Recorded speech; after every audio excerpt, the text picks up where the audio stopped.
நீங்கள் பார்த்து கொண்டு இருப்பது உங்கள் கௌசிகா ரிவ்யூ. சரி வாங்க வீடியோக்குள்ள போய் என்ன நடக்க போகுது அப்படின்னு சொல்லிட்டு பாத்தீங்கன்னா உண்மைகளை எல்லாம் பளிச்சுன்னு சொல்லிட்டு உரைக்க சொல்லணும்னு சொல்லிட்டு நம்ம மல்லி காத்துன்னு இருந்தாங்க. ஆனா அந்த எந்த ஒரு விஷயமும் இங்க நடக்கவே இல்லைங்க. இதுதான் மிகப்பெரிய ஒரு அவமானம், மிகப்பெரிய ஒரு கஷ்டம் அப்படின்னு சொல்லிட்டு நம்ம மல்லி மனசால ரொம்பவே கஷ்டப்பட்டு உட்கார்ந்துட்டு இருக்காங்க. இந்த சமயத்துல நம்ம மல்லி ஒரு மாஸ்டர் பிளான் பண்றாங்க. இதே போல நம்ம விட்டுன்னு இருந்தா ஒரேடியா ராஜேஸ்வரி எல்லாத்தையும் ஒரு அபேஸ் பண்ணி கிளம்பிடுவா. இப்படி நாம விடக்கூடாது, அதுக்கான நாம முன்னாடி எச்சரிக்கையை நம்ம தெரிவிக்கணும் அப்படின்னு சொல்லிட்டு ஆதாரங்களை திரட்ட ஆரம்பிக்கிறாங்க. ஃபர்ஸ்ட் அந்த மேனேஜரை அரவிந்த் மூலமா கடத்துறாங்க. மேனேஜர் எல்லா உண்மைகளும் சொல்லிடுறாரு. இந்த மாதிரி எல்லாமே ராஜேஸ்வரி மேடம் பண்ண சொல்லி தான் நாங்க பண்ணோம் அப்படின்னு சொல்லிட்டு எல்லாத்தையும் சொல்றாரு. அது வீடியோவா பதிவு செய்யறாங்க. மறுபக்கம் அந்த வக்கீலை கடத்தி வக்கீலுக்கு ஊமை குத்துறாங்க. வக்கீல் இருந்துன்னு எல்லா உண்மையும் அவரும் சொல்லிடுறாரு. அவங்க காசை எனக்கு 20 லட்சம் தந்தாங்க, அதனால நான் அந்த வேலையை செஞ்சேன். நான் என் தொழில தானே செஞ்சேன், எனக்கு காசு வந்தா என் தொழில் தான் நான் செஞ்சேன், எல்லாமே நான் நேர்மையா தான் செஞ்சிருக்கேன், மற்றபடி இதுக்கு எனக்கு எந்த சம்மந்தம் இல்லை. 420 4 வேலை செஞ்சது எல்லாமே அந்த ராஜேஸ்வரி தான், நீங்க அவங்கள பாத்துக்கோங்க அப்படின்னு சொல்லிட்டு சொல்றாங்க. இந்த விஷயத்த நேரடியா ராஜேஸ்வரி கிட்ட நம்ம போய் பேசினா ராஜேஸ்வரி ஒரு ஆளாகனா நம்மளை மதிக்க மாட்டாங்க, கொசு ஓட்டுற மாதிரி ஓட்டி விட்டுருவாங்க. அதனால நம்ம அரவிந்த் இருந்து அவங்க கிட்ட போற வேலை வச்ச கூடாது, அவங்க நம்மள தேடி வரணும் அப்படின்னு சொல்லிட்டு அந்த போலீஸ் அதிகாரி கிட்ட போய் இந்த ஆதாரத்தை கொடுக்குறாங்க. போலீஸ் அதிகாரி பார்த்ததும் செம்ம கோவம் ஏறாரு. ஒரு பக்கம் ராஜேஸ்வரிக்கு ஃபோன் பண்ணாங்க. ஃபோன் பண்ணி எமர்ஜென்சி கொஞ்சம் வாங்க அப்படின்னு சொல்லிட்டு சொல்றாங்க. இதோ உடனே வரேன் அப்படின்னு சொல்லிட்டு ராஜேஸ்வரி மேடமும் ஒரு பக்கம் கிளம்புறாங்க. ஆனா இந்த இடத்துல தான் மிகப்பெரிய ஒரு கேள்விக்குறி இருக்குங்க.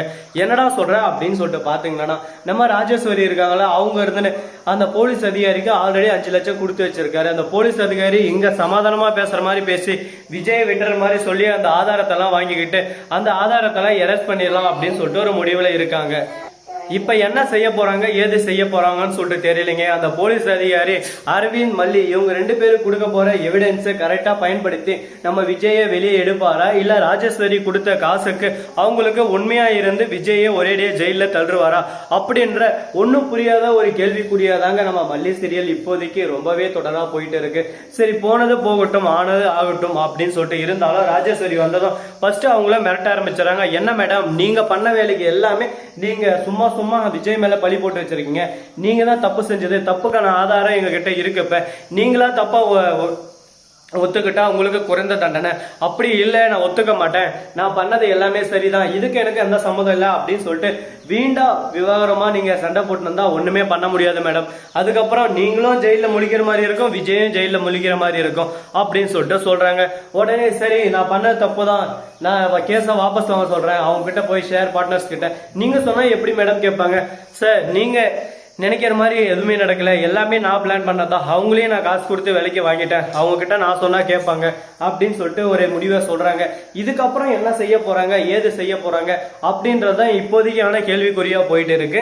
அது மட்டும் இல்லாம அந்த பார்ட்னர்ஷிப் போட்டுன்னு இருக்காங்களா, அவங்களுக்கான அமௌண்ட் அவங்க அக்கௌண்ட்டுக்கெல்லாம் டெபிட் ஆயிடுச்சு. ஆனா இருந்தாலும் இந்த விஷயம் எதுவுமே வெளியே வரக்கூடாது அப்படின்னு சொல்லிட்டு நம்ம ராஜேஸ்வரி சொல்லி வச்சிருக்காங்க. இப்போதைக்கு டிக்ளைன் ஆன மாதிரியும் இதை போலியா 2 இது செக் தந்திருக்காங்க. ஃபர்ஸ்ட் செக்ல இருந்த அமௌண்ட் எல்லாமே அவங்கவுங்க ஷேரிங் போயிடுச்சு. ஆனா செகண்ட் செக்ல அமௌண்ட் இல்லாதாலும் டெபிட் ஆச்சு. இதை வச்சு இவங்க பிளாக்மெயில் பண்ண ஆரம்பிக்கிறாங்க. இதுக்கு மேல என்னென்ன பிரச்சனை எல்லாம் வரப்போகுது, இப்படி எப்படி எல்லாம் இதை கடந்து போக போறாங்கன்னு சொல்லிட்டு தெரியலைங்க. நம்ம மல்லி அரவிந்த் அந்த போலீஸ் அதிகாரி நல்லவர்னு சொல்லிட்டு ஆதாரத்தை கொடுத்துட்டு வந்துடுறாரு. ஆனா இந்த இடத்துல தான் நம்ம அன்னபூர்ணி அவங்களோட கிரிமினல் மைண்டை யூஸ் பண்ணிருக்காங்க. அந்த போலீஸ் அதிகாரி மேலேயே எனக்கு சந்தேகமா இருக்கு.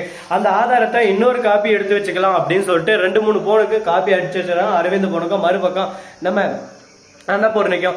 மல்லி போன்ல இந்த ஆதாரம் எதுவும் இல்லாத மாதிரி இந்த பென்ட்ரைவ் தான் இருக்கிற மாதிரி பென்ட்ரைவை கொடுத்துட்றாங்க. அந்த பென்ட்ரைவை வாங்கி வச்சுறாங்க. அடுத்த நாள் கால் பண்ணா போலீஸ் அதிகாரி திமுறா பேசுறாங்க. என்ன மேடம் கோமாவில் இருக்கீங்க, என்னாச்சு உங்களுக்கு, என்ன ஆதாரம், என்ன எவிடன்ஸ், என்ன கொடுத்தீங்க அப்படின்னு சொல்லிட்டு திரும்ப கேள்வி கேட்க ஆரம்பிக்கிறாங்க. இது போன்ற கேள்விகளெல்லாம் கேட்டதும் என்ன பேசுறது ஏது பேசுறதுன்னு சொல்லிட்டு தெரியாம குழப்பத்துல குழம்பி போயிட்டு இருக்காங்க நம்ம மல்லி. அரவிந்த் பாத்தியா மல்லியே நாம கரெக்டா அன்னபூர்ணி சொன்ன மாதிரி இந்த மாதிரியே பண்ணி இருக்காங்க, அதுக்குதான் பெரியவங்க சொன்னா கேட்கணுன்றது, நமக்கு சிறப்பான ஒரு ஆப்பா வைக்கணும்னு நினைச்சிருக்காங்க. ஆனா அதோட சிறந்த ஆப்பா அந்த போலீஸ் அதிகாரிக்கு நம்ம கொடுக்கணும் அப்படின்னு சொல்லிட்டு ஹையர் அதிகாரி கிட்ட ஆல்ரெடி எல்லாத்தையும் எட்டுன்னு போயிட்டு சப்மிட் பண்ணிட்டாங்க நம்ம மல்லியும் அரவிந்தோம். அவங்க இவர்கிட்ட விசாரிக்கும் போது இவங்க எதுவுமே கொடுக்கல சார் அப்படின்னு சொல்லிட்டு சொல்றாங்க. இவங்க கிட்ட பேசுறது இவங்க கிட்ட கொடுத்தது அதையும் வீடியோவா எடுத்து அந்த அதிகாரி கிட்ட காட்டிட்டாங்க. இப்ப இந்த அதிகாரியோட வேலையும் போச்சு. மறுபக்கம் நம்ம ராஜேஸ்வரி ஜெயில கழிக்கணும் போறாங்க. இந்த மாதிரி ஒரு ஆர்வமான தொடரை தான் எல்லா எல்லாரும் எதிர்பார்த்துன்னு இருந்திருப்பீங்க. அது கண்டிப்பா இன்னும் கொஞ்ச நாள்ல கூடிய வருஷத்துல நடந்தே தீரும். அதை நீங்க பார்த்து ஒரு பக்கம் சந்தோஷப்படதான் போறீங்க. அதுக்குள்ள சீரியலே எனக்கு பிடிக்கலடா அப்படின்னு சொல்லிட்டு பாதியில போகலாம். மறுபக்கம் பரவாயில்ல, எவ்வளவு நாளானாலும் நான் வெயிட் பண்ணுவேன் என் மல்லி அரவிந்துக்கோசரம் அப்படின்னு சொல்லிட்டு அவங்க 2 பேருக்காக துடிக்கும் இதயங்கள் கண்டிப்பா கடைசி மூச்சு இருக்க வரையும் அந்த சீரியலை பார்த்து கண்டினியூ பண்ணுவாங்க. சரி, இந்த மாதிரி எல்லாம் ஒரு பக்கம் பிரச்சனைகள் போயின்னு இருக்க, இதுக்கு நடுவில் நம்ம விஜய் ஒரு பக்கம் குழப்பத்துல குழம்பி போயிட்டு இருக்காரு. என்னடா நம்ம மல்லியை இவ்வளோ கேவலமா பேசிட்டோம்லே, இது தப்பு இல்லையா அப்படின்னு சொல்லிட்டு குழப்பத்துல இருக்காரு. இந்த தவறுக்கெல்லாம் ஒரு பதில் கிடைக்குமா? இதுக்கு மேல இதுக்கு ஒரு முற்றுப்புள்ளியே தேவையில்லைங்க. ஏன்னா பதில் தான் எங்க முற்றுப்புள்ளியாவே தொடர போகுது. சோ நண்பர்களே, இது போன்ற இன்ட்ரெஸ்டிங்கான வீடியோ நீங்க தொடர்ந்து பார்க்கணும்னு நினைக்கிறீங்களா? நீங்க பண்ண வேண்டியது நம்ம சேனலை சப்ஸ்கிரைப் பண்ண நண்பர்கள் சப்ஸ்கிரைப் பண்ணுங்க, லைக் பண்ணுங்க, ஷேர் பண்ணுங்க, டிங் பெல்ல தட்டி விட்டு போங்க. அப்பதான் நாம போடுற அடுத்தடுத்த வீடியோ உங்களுக்கு உடனுக்குடன் நோட்டிபிகேஷன்ல வந்து கொண்டே இருக்கும். மிக்க நன்றி. தேங்க்ஸ் ஃபார் வாட்சிங். Tata, see you.